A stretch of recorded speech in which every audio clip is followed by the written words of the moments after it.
Salut à tous, alors après les vidéos donc sur la partie CPU et GPU du nouveau Mac Pro, aujourd'hui je vous propose une vidéo un petit peu plus décontractée, en fait qui va s'intéresser un petit peu au boîtier, à tout ce qu'il y a à l'intérieur. Vous allez voir qu'il y a des choses qui sont extrêmement bien pensées et d'autres un petit peu moins, c'est ce qu'on va aller voir dans cette petite vidéo. Alors je voulais commencer par vous parler du boîtier, puisque bon voilà, ce boîtier est absolument magnifique. Par contre la machine est extrêmement lourde et c'est pas pour rien si Apple propose des petites roulettes, c'est vraiment très pratique si vous voulez la transporter. Alors nous on les a pas pris parce qu'elles sont vraiment excessivement chères, hein. Pour le prix vous pouvez le mettre sur un petit plateau, mais c'est vrai que je pense que vraiment si on utilise cette machine tous les jours, ça peut être très utile. Alors heureusement, ils ont fait des belles poignées qui se prennent très bien en main, contrairement à l'ancien Mac Pro qui avait des arêtes vraiment tranchantes. Nous on avait même détruit la moitié d'un mur avec une fois, voilà, en le laissant tomber. Donc là, il y a beaucoup moins de risques ici.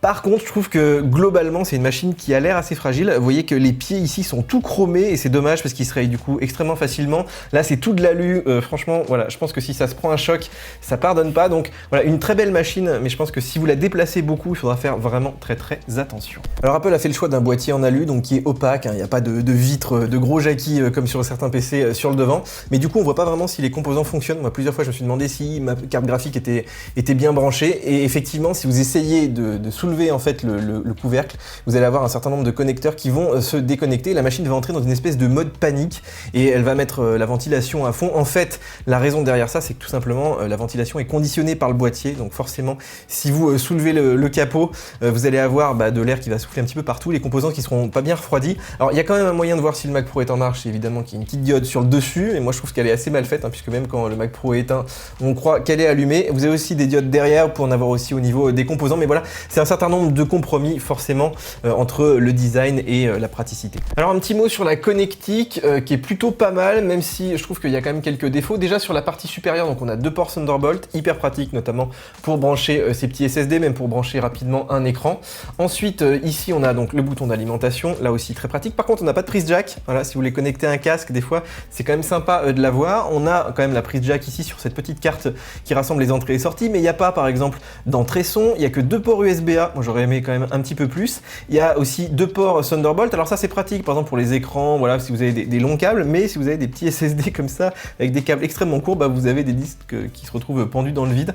Donc voilà, il y a du bon quand même et il y a du moins bon, d'autant que cette petite carte d'entrée-sortie, en fait on peut pas la déplacer. Moi je pensais qu'on pouvait, mais elle est en deux parties, il y a une partie PCI et puis il y a une partie propriétaire, et du coup voilà, c'est sa seule place possible. Par contre vous pouvez l'enlever, vous pouvez récupérer donc le port PCI derrière si vous voulez mettre par exemple, je sais pas, des SSD ou éventuellement des cartes graphiques, mais c'est que un port PCI 4 fois, donc voilà. Alors une des spécificités de ce Mac Pro, c'est évidemment ce couvercle qui s'en va intégralement. Du coup on a accès vraiment à toute la machine des deux côtés, on n'a pas de petites trappes, de petites vis comme sur certains PC.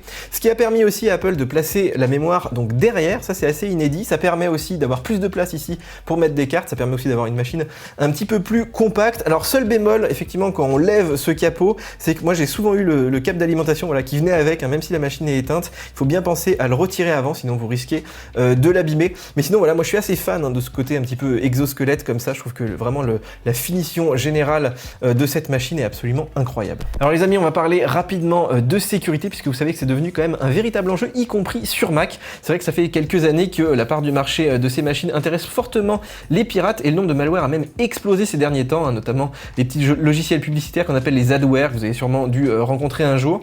Alors je sais pas si vous connaissez déjà Intego, qui est notre sponsor donc cette semaine, mais l'éditeur français est installé sur Mac depuis plus de 25 ans et propose plusieurs programmes donc très efficaces pour scanner les malwares, avec un taux de détection par exemple de 100% au dernier AV-test pour virus barrière.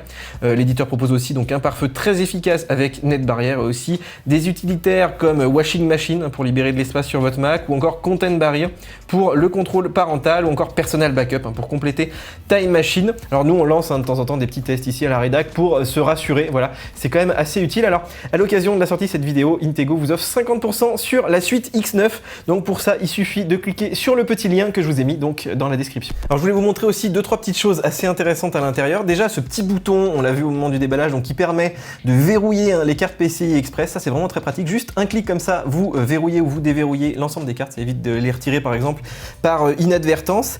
Aussi au niveau du positionnement des cartes, alors vous savez sur PC il y a souvent des vis ici pour venir donc bien plaquer les cartes contre le boîtier. Alors là en fait c'est très bien pensé, vous avez un petit picot sur lequel vous pouvez accrocher votre carte. Et puis ensuite, vous avez un cache donc, qui vient en fait plaquer toutes les cartes ici, qui vient les sécuriser en fait. Donc ça, c'est extrêmement pratique aussi. Alors je sais que ça existe un petit peu hein, sur certains PC.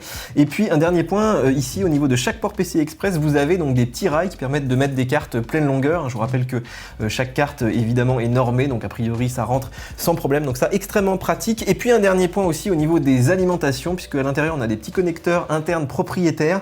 Donc il faut des câbles spécifiques hein, qu'on achète chez Apple. Pour l'instant, il n'y a que Belkin qui en propose. Ils sont assez chers, ils sont quasiment 10 € l'unité. Et puis surtout, il manque le câble d'alimentation ici à côté des ports SATA. Hein. Je vous invite à aller voir la vidéo qu'on a fait sur les SSD. Donc voilà, plein de bonnes petites idées qu'on aimerait retrouver en grande partie dans les PC du commerce. Alors chaque Mac Pro est livré donc avec un clavier et une souris, hein, logique vu le prix qui nous fournissent un minimum d'accessoires. Le clavier, on le connaît, c'est le même que sur l'iMac Pro, sauf qu'on a une couleur gris clair que je trouve sympa, mais moi je préfère quand même ce modèle hein, que je trouvais un petit peu plus classe. Alors moi c'est un clavier que j'aime beaucoup, je trouve que la frappe est très agréable. D'ailleurs on la retrouve hein, maintenant sur le MacBook Pro 16 pouces. Évidemment on a perdu hein, les ports USB sur les côtés puisque c'est un clavier sans fil qui se recharge en Lightning. D'ailleurs je l'ai souvent moi branché la plupart du temps, voilà, pour pas avoir à le recharger régulièrement. En tout cas un clavier donc super sympa. Alors je voulais aussi vous parler de câbles, évidemment, de câbles d'alimentation notamment. Et vous voyez que ce modèle est absolument génial. En fait il est extrêmement bien pensé. Déjà ils sont tous tressés, les câbles d'Apple, et surtout celui-là, il a l'avantage d'être flexible et rigide à la fois, c'est-à-dire que vous pouvez le tordre dans tous les sens, mais il va jamais s'en mêler, hein. Il est relativement souple malgré tout, et ça j'aimerais bien le retrouver notamment sur les chargeurs hein, de MacBook Pro par exemple. Et puis je voulais aussi vous parler du câble Lightning qui est sans doute voilà, le meilleur câble que j'ai jamais eu entre les mains, puisque celui-là il est également tressé, il s'en mêle jamais, il est aussi très robuste, et je trouve que voilà, vu le prix où Apple nous vend ses câbles Lightning, on mériterait vraiment d'avoir des beaux câbles comme ça. Donc voilà, des accessoires qui j'espère seront vendus séparément. Alors je voulais finir par ces modules MPX qui sont quand même spécifiques au Mac Pro, alors qu'ils sont propriétaires, même s'ils utilisent quand même des composants standards, hein, ça reste des ports PCI Express doublés en fait. Mais ces petits modules ont trois intérêts. Le premier, c'est que ça gère l'alimentation, vous n'êtes pas obligé de les câbler, donc ça c'est quand même hyper pratique. Le deuxième intérêt, c'est aussi de pouvoir réinjecter la vidéo sur le Thunderbolt, sur l'USB-C, hein, ce qui est compliqué. Alors les PC le font maintenant, ils permettent des entrées sur la carte mère DisplayPort notamment, mais là voilà, ça le fait automatiquement. Et puis le troisième intérêt, c'est au niveau de la ventilation, puisqu'en fait ces modules sont essentiellement faits de vide. Donc à l'intérieur, vous allez en fait avoir l'air qui va s'engouffrer, qui va refroidir donc les cartes. C'est pour ça que ça profite en fait du système de ventilation du Mac Pro. Donc voilà, alors évidemment, ces modules MPX sont de tailles différentes, ça dépend un petit peu de la carte que vous avez choisie. La 580, elle prend qu'une demi-hauteur, tandis qu'un module pleine hauteur, ça prend en gros 2 emplacements à un PCI Express, mais c'est à peu près comme les cartes haut de gamme du commerce avec un gros système de ventilation. Mais là, l'intérêt, c'est qu'en plus, on a des cartes duo proposées par Apple, donc vous pouvez avoir 4 cartes sur en gros 2 gros emplacements classiques. Donc ça, c'est plutôt intéressant. Après, est-ce que c'est une bonne idée de façon générale? Alors moi, j'ai envie de dire oui et non. Oui, parce que c'est extrêmement bien pensé, on l'a vu. Et pour autant, j'aurais aimé quelque chose d'un petit peu plus ouvert, effectivement, qu'Apple utilise vraiment plutôt des standards du monde PC, puisque là en fait Apple nous fait payer très cher ces modules, hein. Ils sont entre voilà 2000 et 6000 € pièce, hein, puisqu'on peut les acheter séparément sur l'Apple Store. Et justement, j'espère vraiment qu'Apple en proposera régulièrement avec les dernières cartes du marché, puisque voilà, si vous prenez des cartes du commerce, vous n'avez pas la sortie USB-C Thunderbolt au niveau de la vidéo, donc ça peut être bien pour le GPU, mais voilà, pour faire de la 3D temps réel, pour alimenter un moniteur Thunderbolt, c'est pas top. Donc voilà, comme toujours avec Apple, hein, c'est toujours bien pensé à la base, mais on aimerait aussi des choses un petit peu plus standards, un petit peu plus ouvertes. Voilà les amis, si vous avez encore des questions, n'hésitez pas, hein, j'y répondrai parce qu'on n'a pas pu tout aborder, mais je trouvais ça amusant de faire une petite vidéo comme ça avec voilà, tous ces petits trucs bien pensés dans ce boîtier du nouveau Mac Pro. En tout cas, si vous avez aimé, bien sûr, on like, bien sûr, on s'abonne à la chaîne, hein, vous êtes vraiment très nombreux à nous suivre. On télécharge aussi nos applications mobiles, c'est des news, des bons plans toute la journée, aussi sur le site, sur Mac Forever, bien sûr. Et puis nous, on se retrouve donc sur YouTube pour une nouvelle vidéo. Ciao, ciao.